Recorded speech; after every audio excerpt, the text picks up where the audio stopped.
So ito yung kanilang halo-halo mga kakalabidabs, no? So as you can see, it's worth 75 pesos. Sobrang laki na lang kanilang servings mga kalabidabs. So this is the La Hora del Te halo-halo. So titikman natin. So mayroon siyang ube, mayroon siyang mga iba pa mga sahog dito, plus ice cream. Then try natin kung gaano nga ba kasarap itong kanilang halo-halo.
So itong ito yung kanilang halo-halo. Actually, ang dami na niyang laman.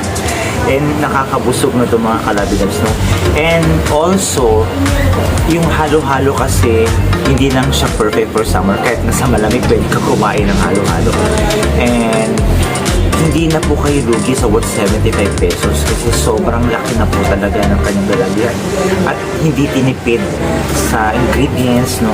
At hindi tinipid sa lasa. Talagang sobrang sarap, napaka-creamy. Yung ice cream na nilagay masarap, yung ube, I like the ube. Perfect.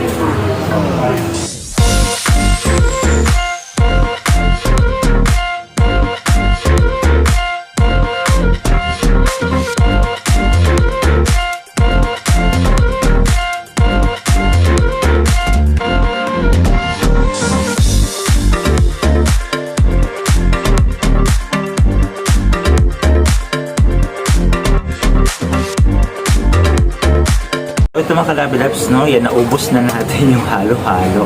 Sobrang sarap mga kalabidabs sa kanilang halo-halo. And now, let's try this mais con yelo. So, ang mais con yelo mga kalabidabs is worth also 75 pesos. Pero meron din sila nga 55 pesos. Yung medyo smaller size nito. Same with the halo-halo. So, try naman natin yung kanilang mais con yelo.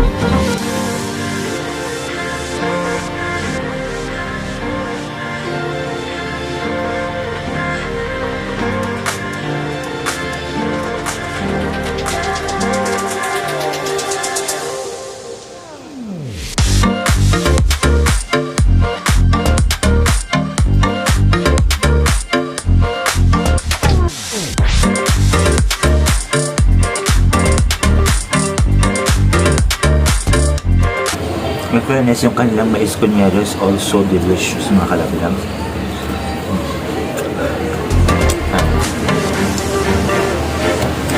So, hindi na po kayo lugi dito ha. Hindi na po kayo lugi sa worth 75 or 55 pesos. Sobrang laki na po ng service nila. And again, hindi tipid sa lasa. I love it.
nagustuhan ko sa kanya mga kalakabilabs dahil ang daming mais, no? Hindi siya tinipid sa mais. Talagang mais con yelo talaga. Kasi as compare sa mga ibang try ko mais con yelo, medyo konti lang yung mais nila and parang gumagamit na sila ng flavoring. But this time, ito kasi sobrang dami. Sulit na po yung mais con yelo. Yung 75 pesos, yung hindi na po kayo lugi. Na talagang napakadami and babubusog na po talaga kayo. Yun. Just one serving.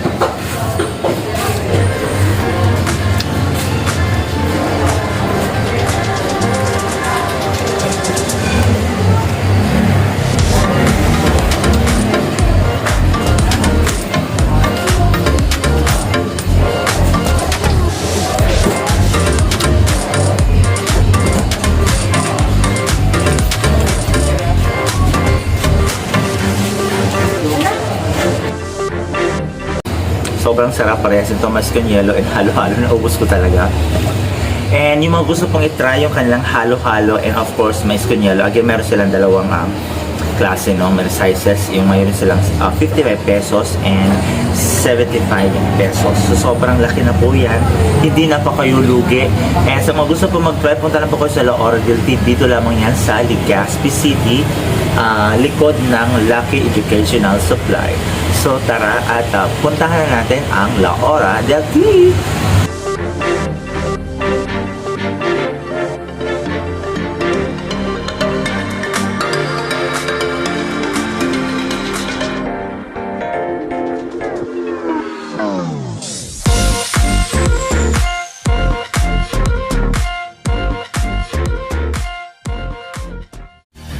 Thanks for watching. For more latest videos, click here to subscribe.